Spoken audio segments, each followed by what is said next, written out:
Hello and welcome to Local Anesthetic Podcast, your weekly injection of mind-numbing local news. My name is Alex, and joining us as always for episode 316 now is Rob. How are you, Rob? Hello, folks. Yeah, I'm not too bad. Yeah, it's Thursday. It's almost the weekend again, which is always a relief. Even if there's not a lot you can do with a weekend, but that's fine. But yeah, it could be worse. I had my first McDonald's this week, so that was a relief. Right. What did you have? Just a quarter pounder with cheese. Right. No chips? Just... Oh, yeah, sorry, a quarter pounder with cheese meal. And, to average out the calories, a bottle of water. And I'm assuming that was a drive-through, wasn't it? Or did you get it delivered? No, Sarah, it was through a drive-through. And Sarah picked it up on her way back because she's been off this week. And see, I've been eating the whole gamut of burgers recently. So on Friday we went to Five Guys, and I do love Five Guys. And also, I had my... Is that drive-through as well, is it? That's... no, but they do a click and collect service. Hmm. And also, the other place I went to, which I haven't been to in about 20 years, Wimpy. Right, so how many pounds have you put on this week then, Rob? I mean, Alex, that's very rude to ask. I haven't weighed myself, but I like to think I'm on an even keel, because during the day, I'm too busy to eat, so I'm starving myself during the day, and then in the evening, I just pile on the calories. So, it balances out. And what's the interest in burgers at this recent time? I mean, I love a good burger, but you seem to have had a lot in a short space of time. Is this a sort of deliberate thing you're doing? Is it part of some sort... Are you writing a blog about eating burgers under lockdown? I thought you might be interested in doing a podcast about it. Right. Well... Yeah, can I just say, by the way, I actually, like I said, I haven't... Alex, when was the last time you went to Wimpy? Not since I was a child. I mean, they are. I mean, I've walked into them. They are very terrible looking places. I quite enjoyed it, actually. I must admit. Yeah, the burger wasn't bad. So sorry, you didn't sit down in Wimpy because there are no sit down eateries open, are there? So what? Again, this was just you ordering it. What did just a man shove it to you through the door or something? Yeah, pretty much that. Yeah, there's a service hacks they made in the walls. There's a hole in the wall, and basically you give them the cash, and then they give you a service. Oh, hang on, was that Wimpy or was that something else? No, let's say it's Wimpy. All I remember about Wimpy is that it was like burger.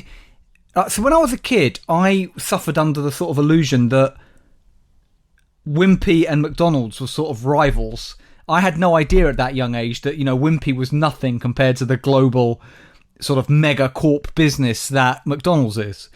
And that Wimpy really wasn't on the same scale. But what I remember about Wimpy is, where it's very different than McDonald's, it was sort of, you got like a burger, chips and beans, I remember. There were always beans involved. That's right, yeah.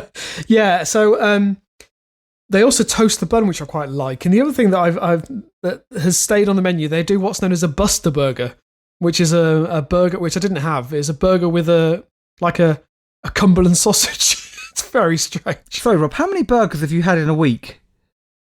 Only 2. So Five Guys was last week. McDonald's. Can I just say, by the way, when I ate the McDonald's burger, you just realise how much salt is in it. It's quite extraordinary. Having not had one for a while. I have to say, mate, it's making me very hungry. So can we just move on? Sure. Look, this is a podcast for anybody who's tuning in for the first time. We've got 2 podcasts running concurrently at the moment. We've got Daft Talk and we've got LA Podcast. And we did just both want to say that we know that over the last few weeks, the podcasts have been a lot more regular. Really, it's kind of been one every half a week or every, I don't know, roughly. It's been like Daft Talk, then a few days later a Local Anesthetic Podcast. But we are going back to them being weekly, but they will alternate. So it will be Daft Talk, then a LA Podcast, then a Daft Talk, then LA Podcast. I could go on, but I won't. Yeah, and I know that listeners have obviously very much enjoyed that, and hopefully it won't be too much of a shock to go back to that. I think on average they've been about 4 or 5 days apart, so hopefully it won't be too much of a shock. Yeah, but hopefully again people will like the fact that we're keeping both formats, and let us know. And if you're tuning in for the first time, this is a podcast all about local news, less local, I have to say, over the last year, really, because local news journalism is really suffering at the moment, well, especially over the last few months.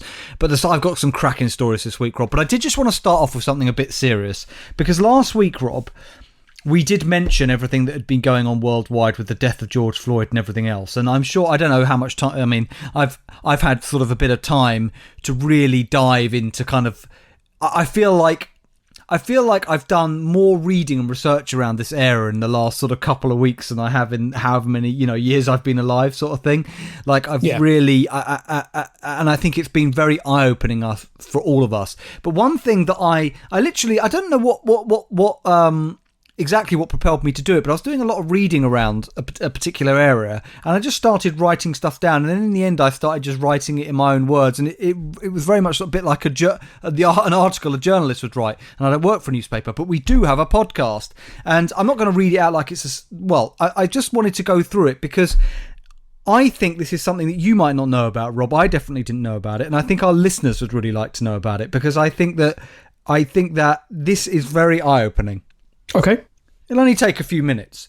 So before we get on to the meat of this podcast, I just want everybody to just take a bit of time just to listen to this and reflect upon it. So Rob, on February the 9th, 2018, the UK HM Treasury, who have a Twitter account, tweeted the following. And they tweeted this after receiving a Freedom of Information Act request submitted a month prior, okay? Right. So I don't think they would have sent this if it hadn't been for the Freedom of Information request. And they tweeted, I'm just going to read it verbatim.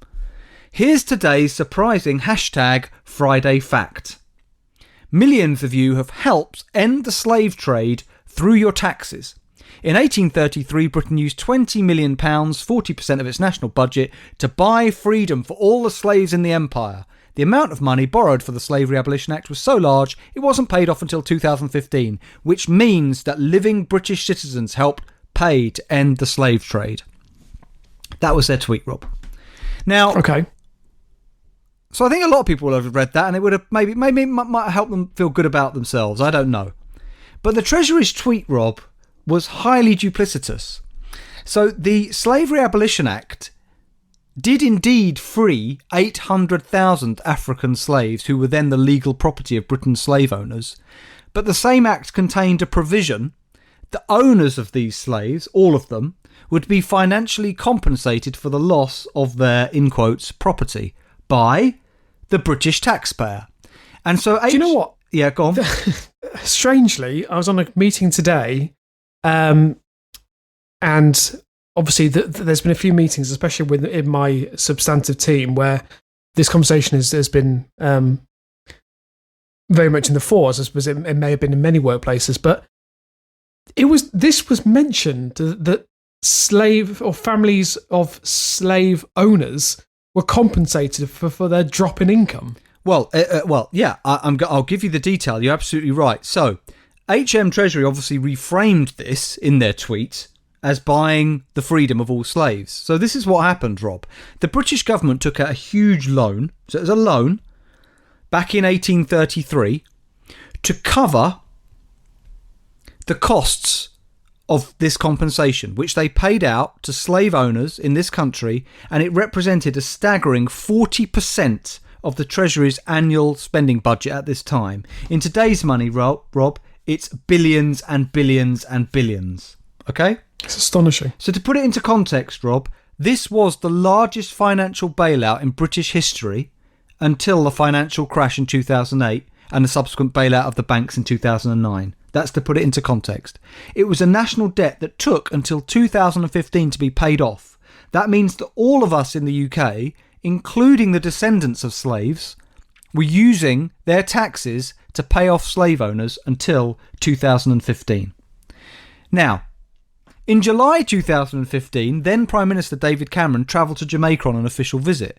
And there, on behalf of the British nation, amidst calls for reparations for Britain's role in the transatlantic slave trade, he instead suggested in his speech that it was, in quotes, time to move on from this painful legacy and continue to build for the future.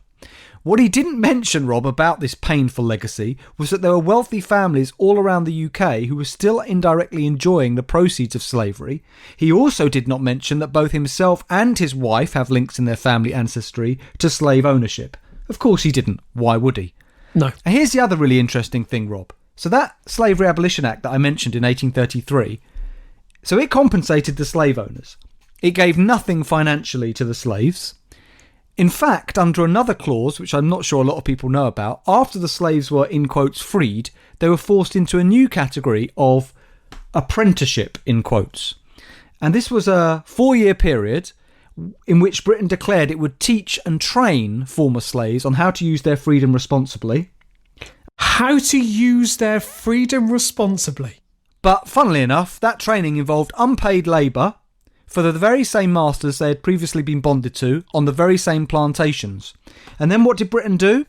They hired a 100-person apparatus of police, jailers and enforcers that were sent off to the plantation colonies. They were known as stipendiary magistrates, and any apprentices who were accused of laziness were punished by magistrates in the most brutal of ways. And I'll be honest, I've read about some of those ways, and they are some of the most horrific things I've ever read in my life. And of course, Rob, laziness, in quotes, is of course an enduring racist stereotype which continues to be directed at the black community to this present day.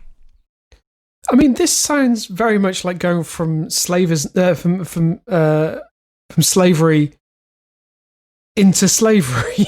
That's exactly what it was. And I just the last bits I want to say are, the reason why I'm talking about this is because the history of Britain's role in the transatlantic slave trade has largely been buried from view. You know, I think, Rob, it's different. The United States is different because they had slaves working there in the South. Yeah. In majority, whereas for us, yes, we did have slaves in this country, but a lot of it was all distant away in the colonies, so we could turn a blind eye, and we continue to turn a blind eye. So what we know, Rob, is that 1/5, that's a huge amount, of 19th century British fortunes were linked directly to slavery, and that doesn't include all of the people who profited indirectly. George Orwell, whose great-grandfather had links to the slave trade, once said of Britain, and I love this quote, "There is a deep conspiracy of silence about the source of the family income." And he was right, and there still is. But luckily, I don't know if you know this, I've been to the website, it's brilliant. So researchers and academics from UCL, University College London, spent 3 years collating 46,000 records of compensation given to British slave owners into an internet database. You can go on there and search. You can see all of the families that profited from this and all of the companies. That's astonishing. Just last 2 things I want to say. The legacy of this slave trade, you know, we might think of it as in the past, but it casts a long shadow over so much of what makes up present-day Britain. Buildings are named after slave owners, such as Colston Hall in Bristol. Streets are named after slave owners, such as Buchanan and Dunlop Streets in Glasgow. Parts of whole cities were built for slave owners, such as West India Docks in London.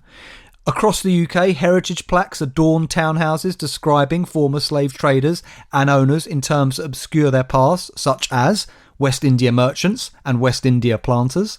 Statues abound that glorify former slave traders and owners, making no reference at all to their role in the transatlantic slave trade. And of course, among the institutions with a history of slavery connections are the Bank of England, very prominently, many high street banks, RBS, Barclays, Lloyds, railway companies, insurance companies, and their owners bequeathed huge parts of their wealth to some of the UK's leading cultural institutions, such as, I'm very sorry to say, the National Gallery, the Royal Academy, the Tate, the Victoria and Albert, and the British Museum. And I just want to finish, Rob, by saying I think what prompted me probably to write this was my indignation at listening to leading Tory politicians this week saying that Britain is not a racist country. To me, this surely constitutes willful denial because it ignores the fact that people from black, Asian and minority ethnic backgrounds make up 25% of the prison population, but constitute only 14% of the general population. A staggering, Rob, and horrific 51% of the prison population in young offender institutions are BAME males, 51%. Black workers are more than twice as likely than white workers to work in temporary or insecure forms of employment. And of course, black people are hugely underrepresented in our politics, academia, judiciary, media, etc. And so I have a feeling, my advice for the Tory party is this. You would be better to ask BAME people living in the UK whether they think Britain continues to be structurally and systemically racist, and then be prepared to listen to and accept the answer, as uncomfortable as that might be. They are in no position to tell other people whether or not it is systemically or structurally racist any more, Rob, than I can sit here and go, hey, the UK isn't a sexist country. What could I possibly know about that as a man? Absolutely. Yeah, I couldn't agree more. Right, now I've got that off my chest, Rob. Let's get on with LA Podcast. Now, As I said, I did promise that I've got some really cracking stories this week, and I do. I mean, we were talking about this the other day, Rob, weren't we, off air? Because we've got Daft Talk to break things up, I feel like it gives us a bit more time to collect those really brilliant stories for LA Podcast. We're getting the cream of the crop here. Absolutely. Okay, so this is a great story, Rob. It's a detail. Okay. It's by Richard Hartley Parkinson. Richard Hartley Parkinson? Yeah, Rob, we shouldn't be classist. You're always making assumptions about people with double-barreled names. Alex, it sounds like a character from the Far Show. Okay. Woman defecated on ex's doorstep because he drank wine from a tumbler. That seems completely legitimate. Rob, the details of this are extraordinary.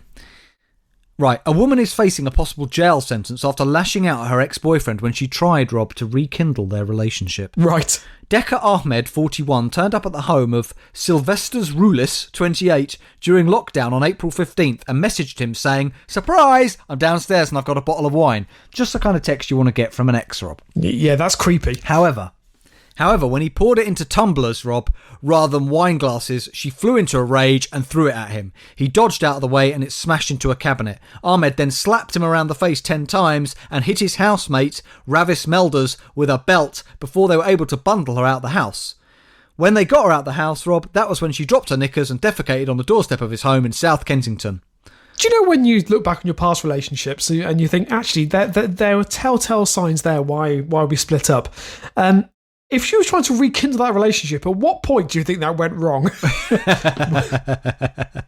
The couple have been in a relationship since 2008, but as a result of previous trouble, he was banned from seeing her. That's interesting. So they've been in a relationship for 2008, but due to previous difficulty, he'd been banned from seeing her. But then she turns up at the house and says, "Surprise, downstairs, I've got a bottle of wine," and you've heard what happens.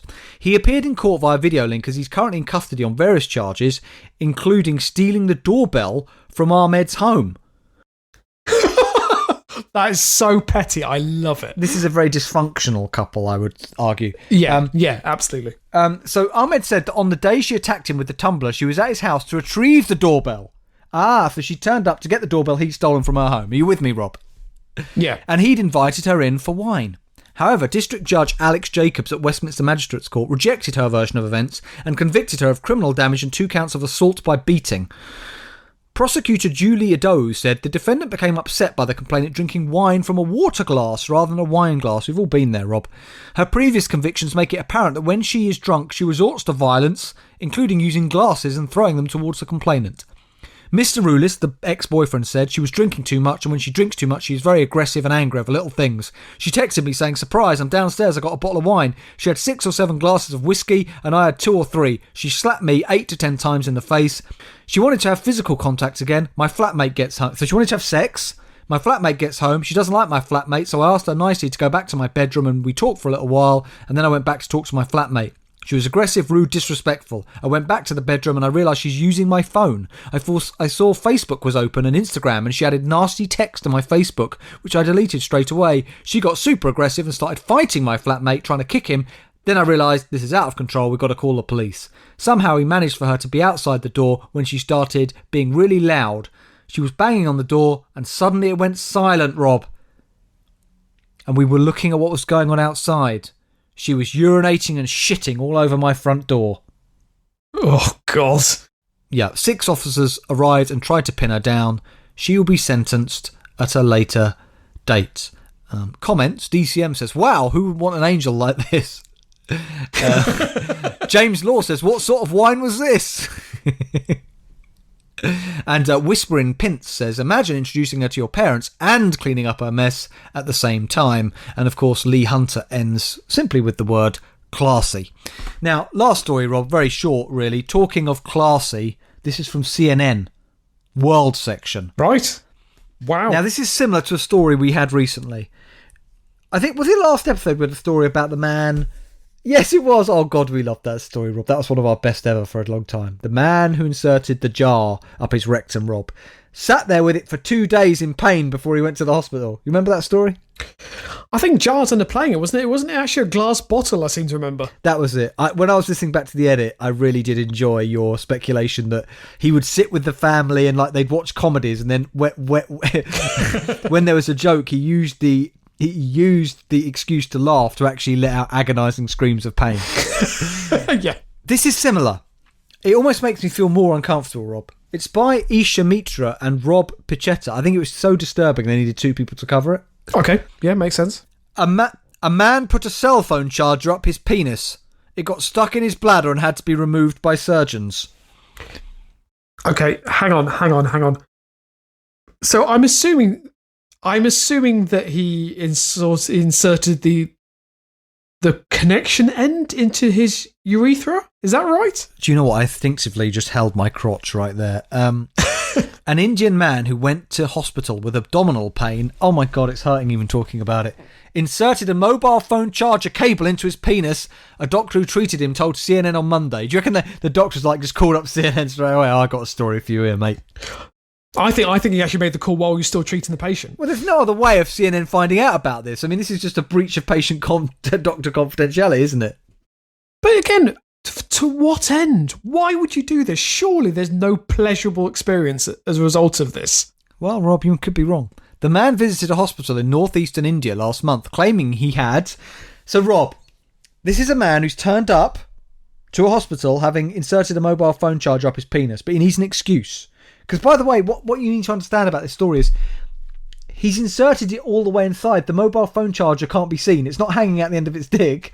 It's gone, Rob. Do you understand that? So it's up to the plug? No, it will just be the cord. You know, like the cord separates from many plugs. Oh, I see me. Right, okay, He's put the whole thing up there. It's disappeared.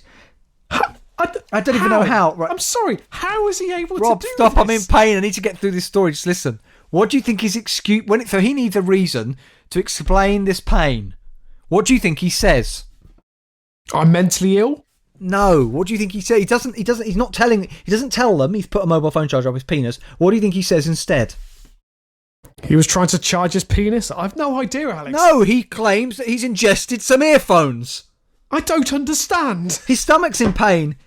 He gets to the hospital, he's got stomach pain. They say, what caused this? And he, thinking on his feet, says, I swallowed some earphones. But that's going to become patently obvious very quickly that that's not true. But when the cord didn't appear, despite the patient being prescribed laxatives, doctors resorted to surgery. But laxative, I don't understand. This is up his penis. What the fuck is going on here? He's been lying, hasn't he? He's obviously said that he's in pain, but doesn't want to tell them the truth. Right. So... in some way... so corded headphones, he was saying. Right, yeah. So that there is a wire that's inside his body somewhere, but he was just trying to deflect away from where it actually was. Thank you, Rob. So here's the story, direct from the surgeon's mouth. He came to us after 5 days.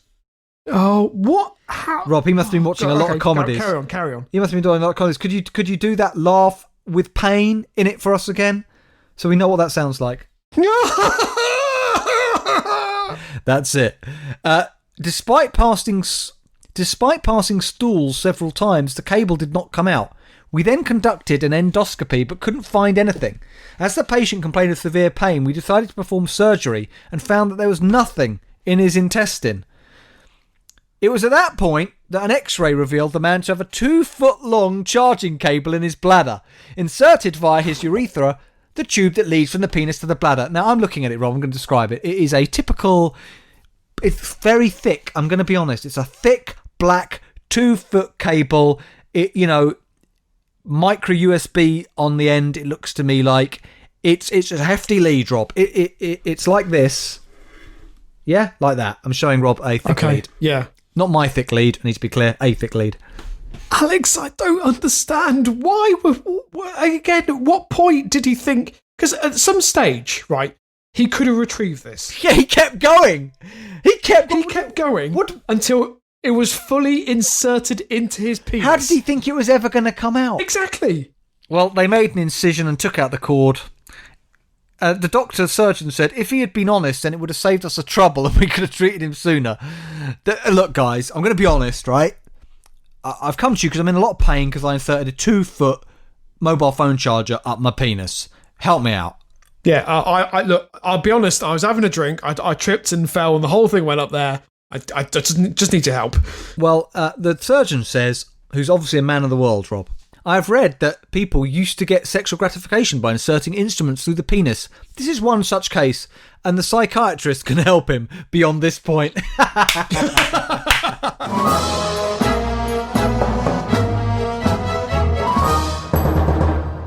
Okay, Rob, you got some stories for us. Yes, my first story is from a new paper. Actually, I think both my stories... Oh, actually, is this the trifecta? No, the last one's the Devon Live. The first story is from the Basildon, Canvey and Southend Echo. Rob, how did you come across this story? I must know. Well, you weren't perusing Basildon local newsway. I mean, you could have been. No, I wasn't. I actually saw it on the BBC, but I thought I'm gonna find the local news story. So I found it in the Basildon, Canvey and Southend Echo. Can I just say that right now Kyber's sitting down somewhere drinking a sort of alternative herbal tea, I imagine, and just nodding, with approval, Rob.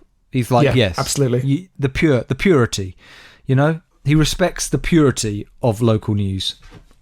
So I hope he really does appreciate this. So the story's from the 4th of June by Michael Critchell, and the headline: Naked sunbather mistaken for dead body near to the train tracks in Chelford 100. Oh my God, that is brilliant. Can I say, who the fuck is sunbathing near train tracks? Apart from you, of course, because we know you like your trains. But who else?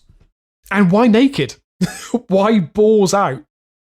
Yeah, I just worry there might be a sort of gust of wind, and I wouldn't want to be too near that train track, Rob.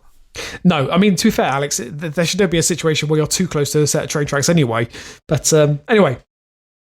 So, worried National Rail workers raised the alarm and called police after spotting what they describe as a pair of feet and no signs of life in the grounds of Trafford 100 train station, British Transport Police have said. No sign... what was it? Only feet... What was it?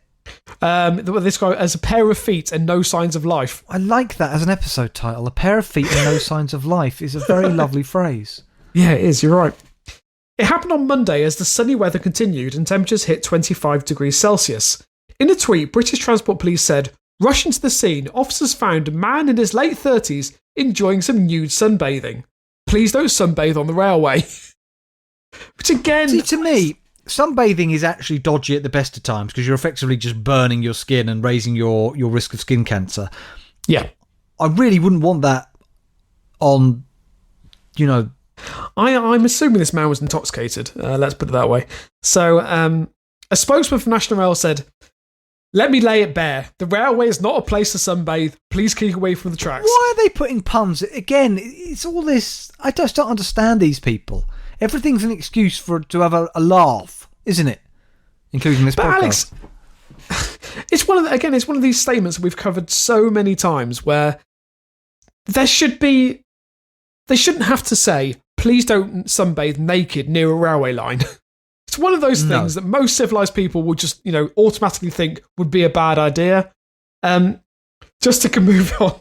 So a spokesman for rail operator 2C2 declined to comment but said there have been similar episodes of nude sunbaths in the past, stating, it's not as uncommon as you might think. Right. Similar episodes. Can I say as well, similar episodes of nude sunbathing in the past is a lovely turn of phrase. It is, you're right.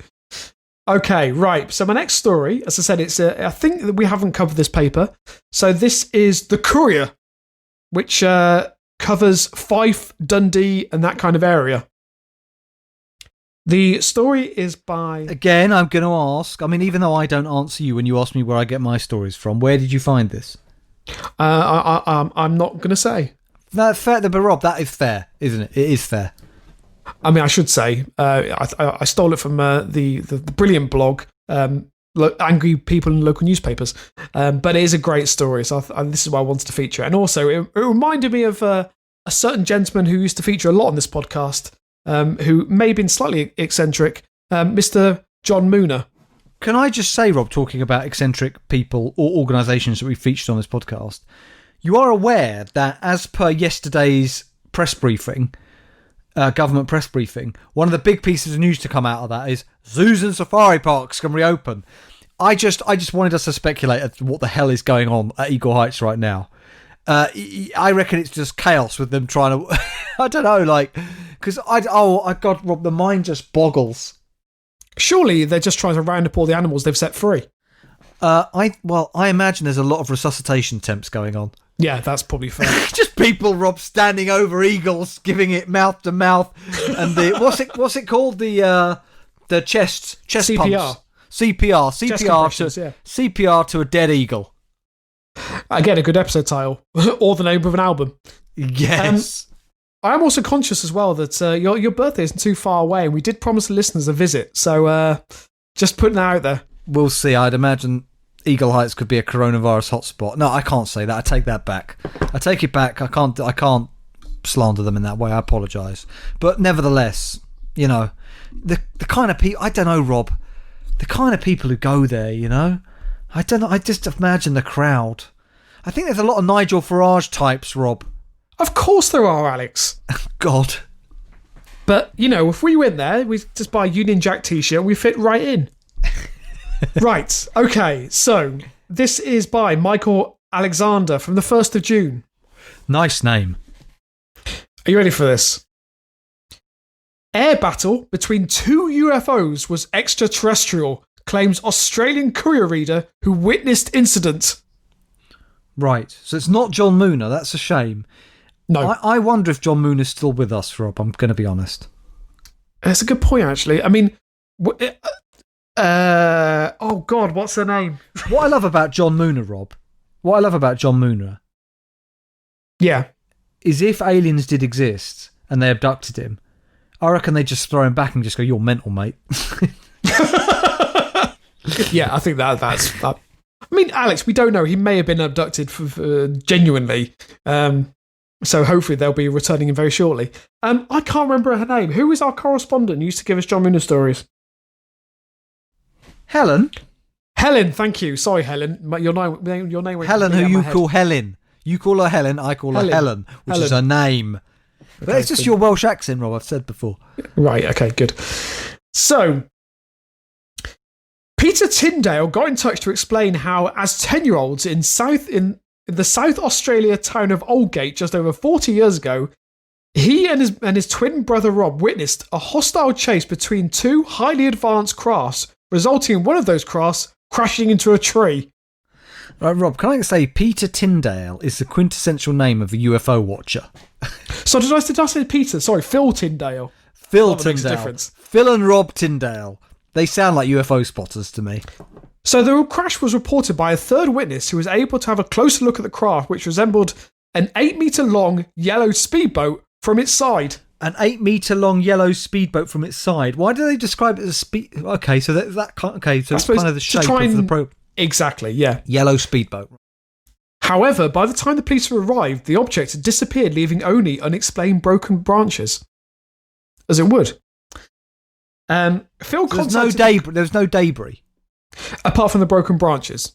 So what happened to the UFO then? So it was like a collision with a tree, but the UFO survived. Is that what they're saying? Yeah, exactly. So I think it was a hit and run, Rob. Well, I mean, Alex, this is an epic intergalactic battle between two UFOs, resulting in one crashing into the tree, and then ultimately managing to. But they only described one UFO. What did the other UFO look like?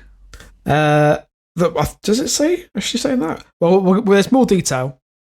So Phil contacted the courier from Australia after reading an online feature this week after renowned Scottish UFO investigator and self-confessed UFO skeptic Malcolm Robinson, who I don't know, I think we need to feature, believes the UFOs are almost certainly visited Tayside and Fife.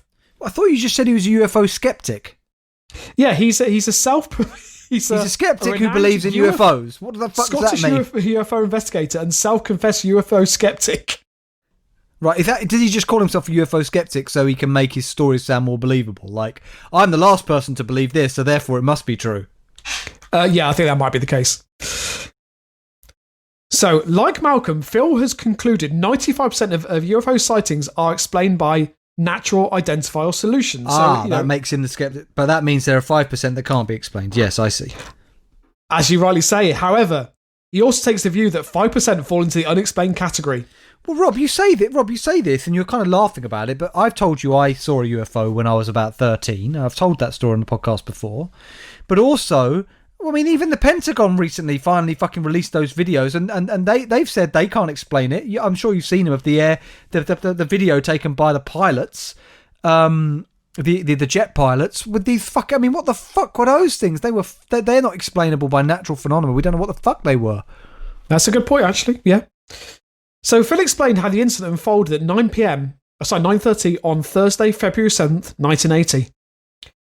His brother Rob called out from his bedroom, and looking down the valley to the southeast of Adelaide, the two boys saw a bright yellow light bobbing around just above the tree line, about 1 kilometre away. Wasn't the sun, was it?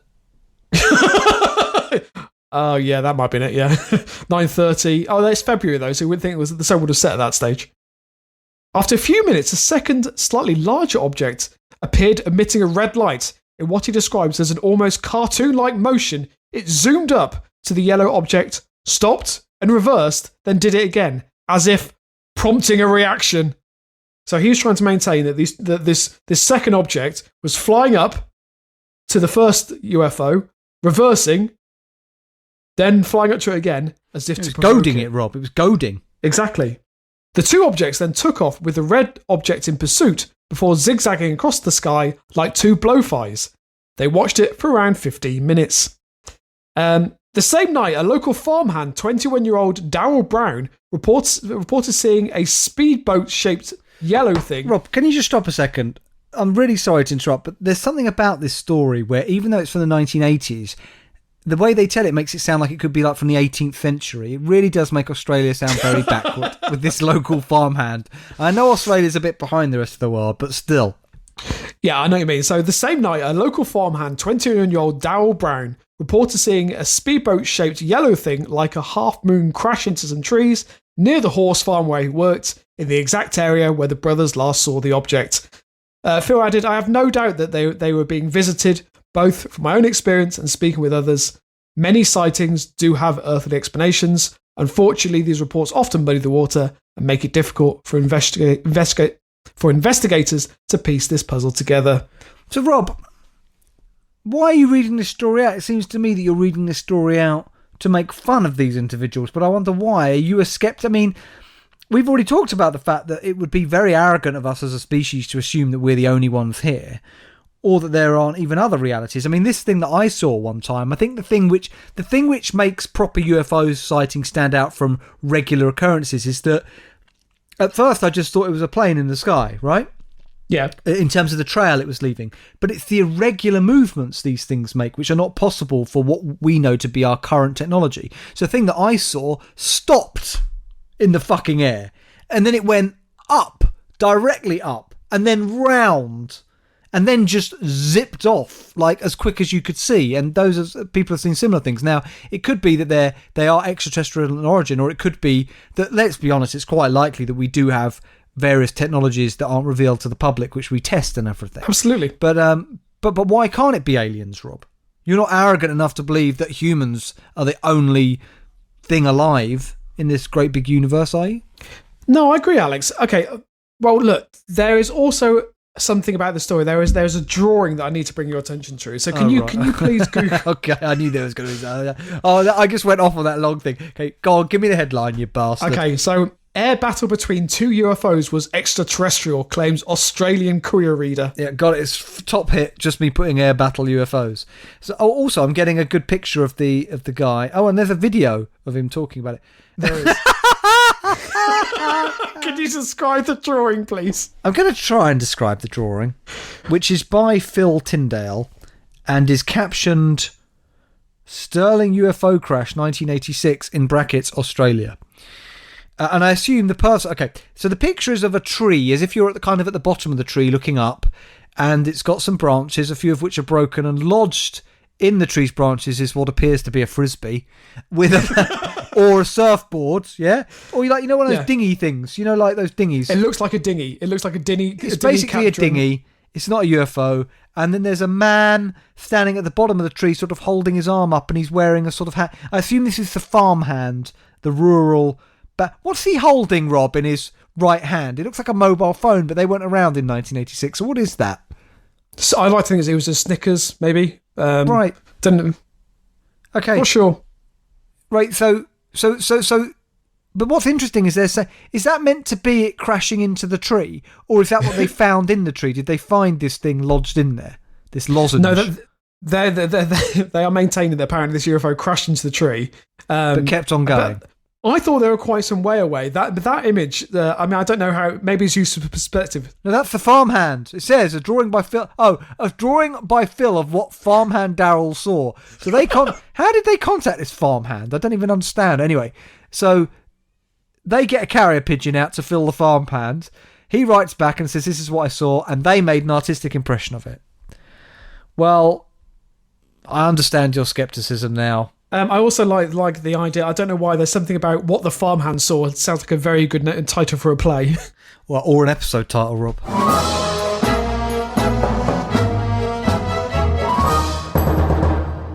Right, Rob, before we get to the listener story of the week, I do have a story I have to read out. It can't wait 2 weeks, Rob, till our next episode of LA Podcast.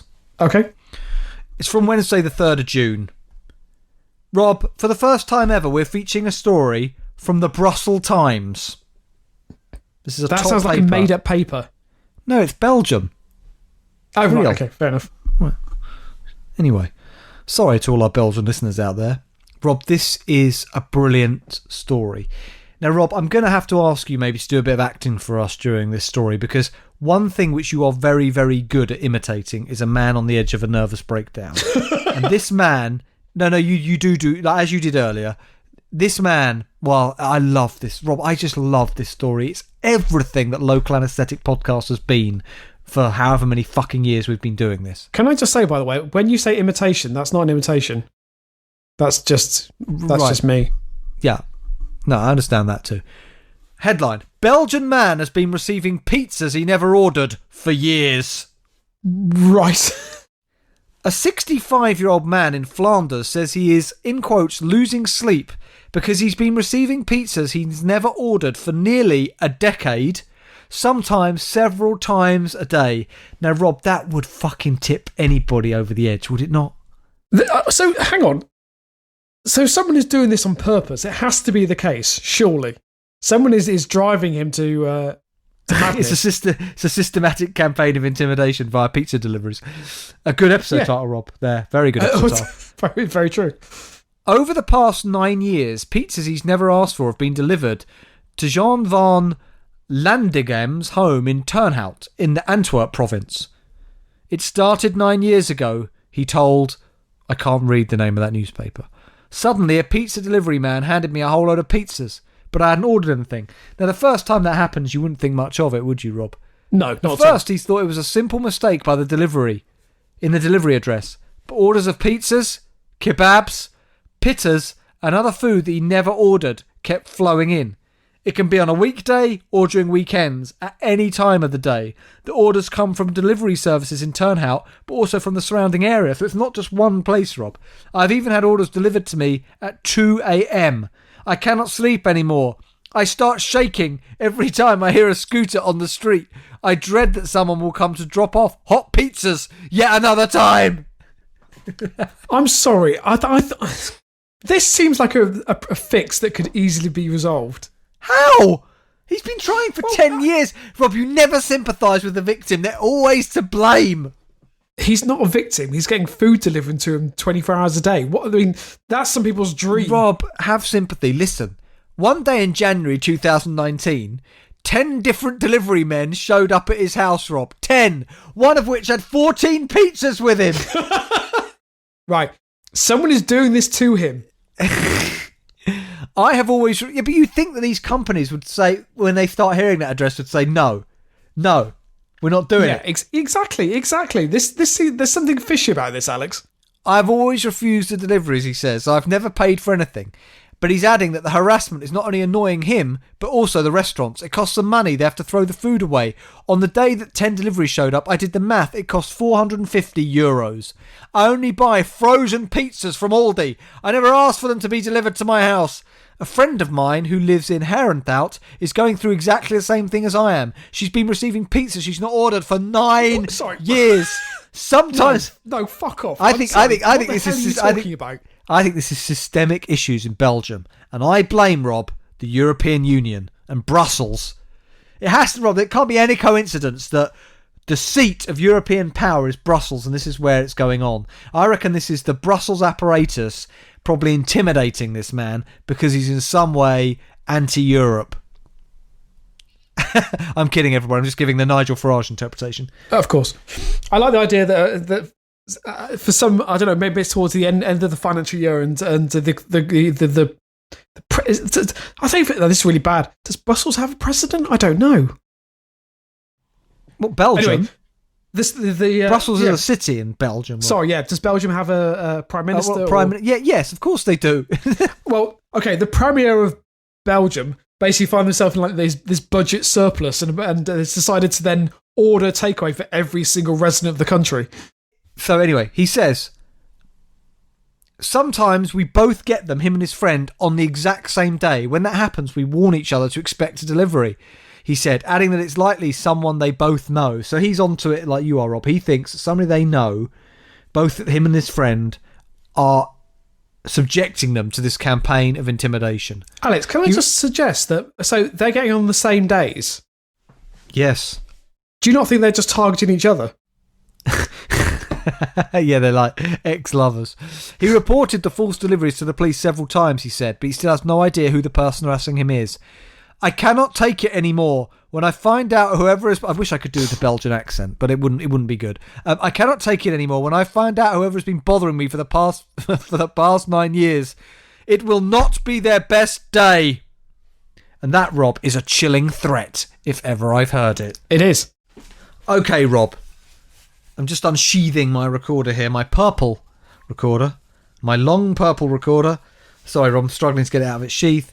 And Alex, it is time. Is there a cable down the middle of that? You need to pull that out. No, it feels good. It's time for our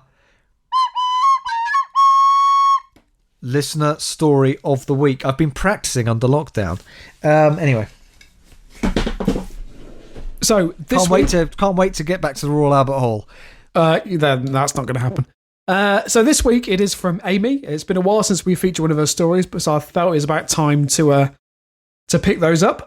It's from the Devon Live from the 4th of May, so it's going back a bit. Rob, can I stop you for a second? I'm sorry, listeners. I'm sorry. I really need to urinate, Rob, and I want to enjoy this. I want to enjoy the end of this. I want to enjoy the end of this episode, and I feel I won't because I'm. You know, like when you've held it for a while, but now it's becoming uncomfortable. Okay, please hurry up. I'm starving. Yeah, I will. I am going to take my earphones off because otherwise I'm worried you will hear. Please do that.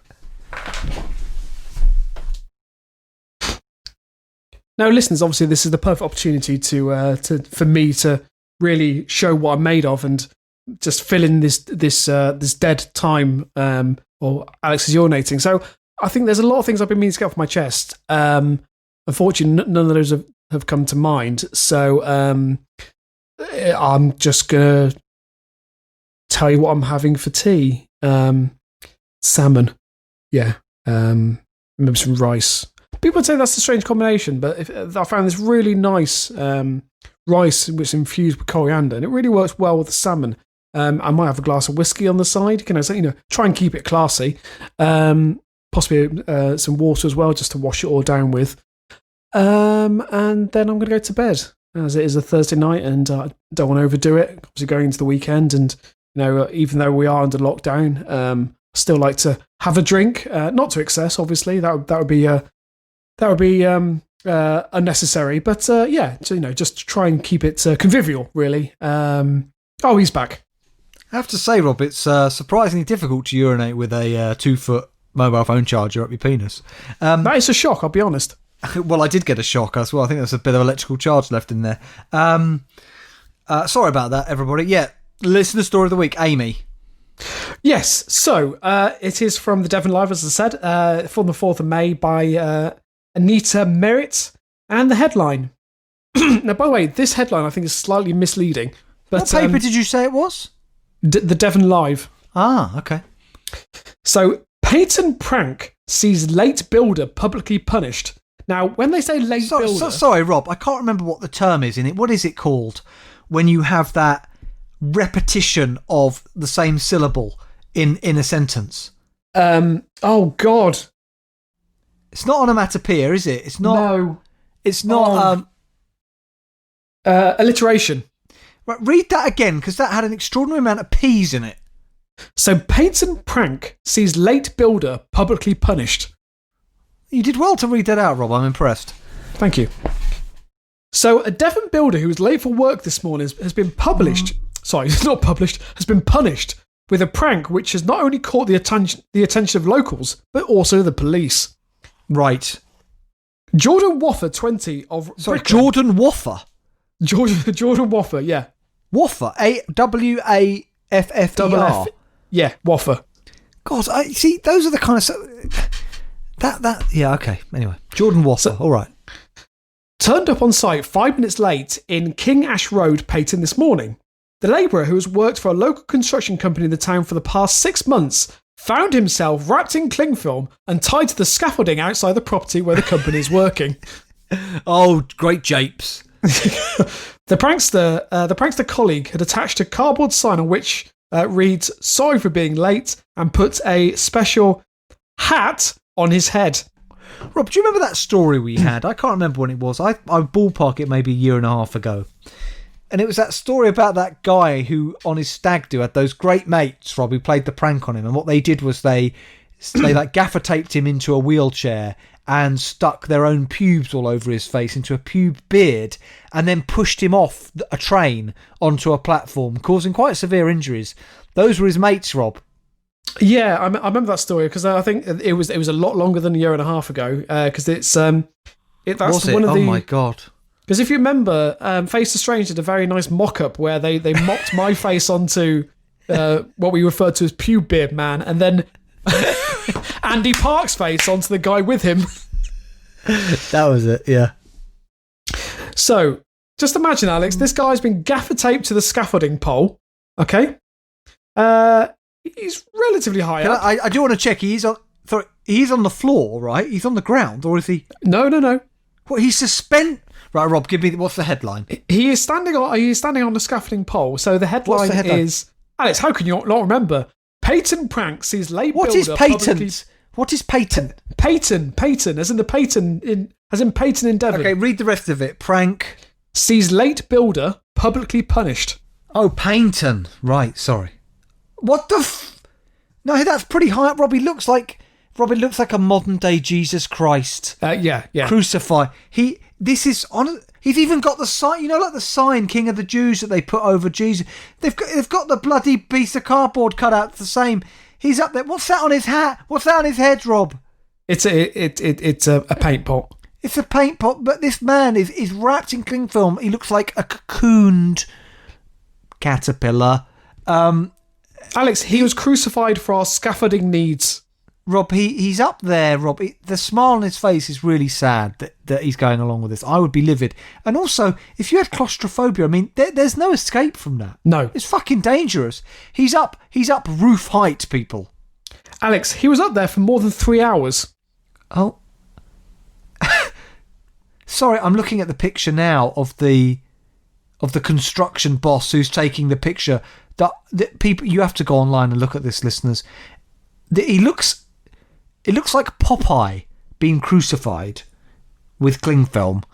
3 hours. So, Rob, I'm going to be honest. I wouldn't last 3 hours without needing to use the loo in some one way or another. So now, that cling film's going to hold everything all in, but it's not going to be pleasant when it's removed. No. So not only has it caught the attention of passing locals, but also passing police officers who were assured he was fine. Rob, his feet. If you look at his feet where he's having to balance on that scaffolding, can you imagine how uncomfortable that would be after just 15 minutes? Yeah, Alex, this is an assault. This is an assault. This is a cruel and unusual torture. But again, Alex, we're both liberal lefties and who obviously can't take a joke. So So construction boss Lee Street, who just sounds like a wrong'un, it's all a bit of a joke to make people smile. He's not usually late, but he's gobby, so he's just learning a lesson. People are finding it amusing. NHS workers have beeped as they've gone past, and some have stopped to say thank you for putting a smile on their faces. Did anyone chuck stuff at him? Scaffolding Oh, you poles, wanker! glass balls. Well, if it had been like like what did they lob at? Put vinegar on his mouth, Rob.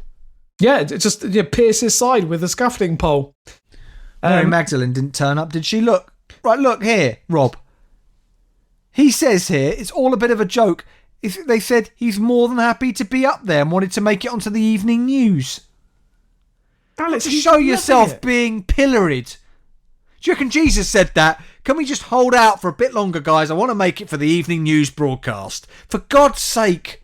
But Alex, that would be stupid because he'd have to wait for at least 2,000 years for the television to be invented. Right, yes. Is that it, Rob? I thought there's nothing else I need to cover. I think that kind of rounds up. So it's a story about a man being cruelly assaulted, and you're saying the police weren't bothered. The police were basically, they were assured that he was perfectly happy to be up there. Yeah, I'm good, yeah. Yeah, no, and they just assumed that he was fine and just carried about their business. Can somebody go down to that area in Devon now and just check there isn't a corpse hanging from a scaffolding? Outside someone's house.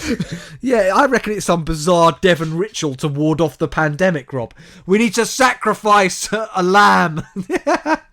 I don't find that funny, Alex. I think the people of Devon are good people and in no way backward. Right. Okay. Good clarification, Rob. Well, on that important clarification, we bring this episode of LA Podcast to a close.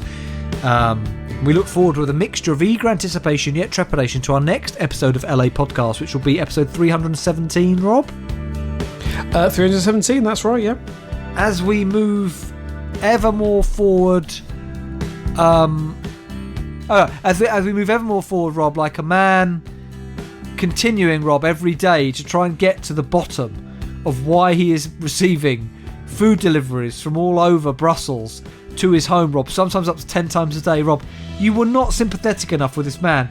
This has been going on 10 years. What if it goes on for the rest of his life, Rob? What the fuck? I'm sorry, Alex. I think there are worse things going on in the world at the moment than getting a free pizza or kebab every day. It's not. Nobody said it was free. When you get a delivery, it's not free. They're being delivered to him. He's got to pay. He's got to pay for them. He said, "I turned them away." Well, that's his own problem, Alex. Right. Just like him. We move ever more forward to our next episode, which will be episode 317, as I say. Right, Rob. We can be found on our website, lapodcast.net. From there, you can download all of our previous episodes manually if you like doing it that way. We're on Spotify. We're on Facebook, facebook.com/LApodcast. We're on Twitter at LApodcast. You want to submit us a story, send it to lapodcast.net@gmail.com, lapodcast.net@gmail.com. Rob, it's that time we always look forward to now. The headlines which never made it. I've got a good collection here. No less than 7 headlines, Rob. I've only got 3. Okay, so I think I should start off, Rob. I just love this fucking headline, Rob. This headline's like an episode title ready-made. Oven ready, as Boris Johnson would say, like that Brexit deal. Spanish porn actor arrested over fatal toad venom ceremony. Yeah, and also someone has submitted that story. Yeah, it's bizarre. Can I say Fatal Toad Venom Ceremony is an album title by a death metal band? Yes, surely. Absolutely is. I'll read one more, Rob, just so we can split it evenly here. Oh, God. Man goes berserk in Colwood.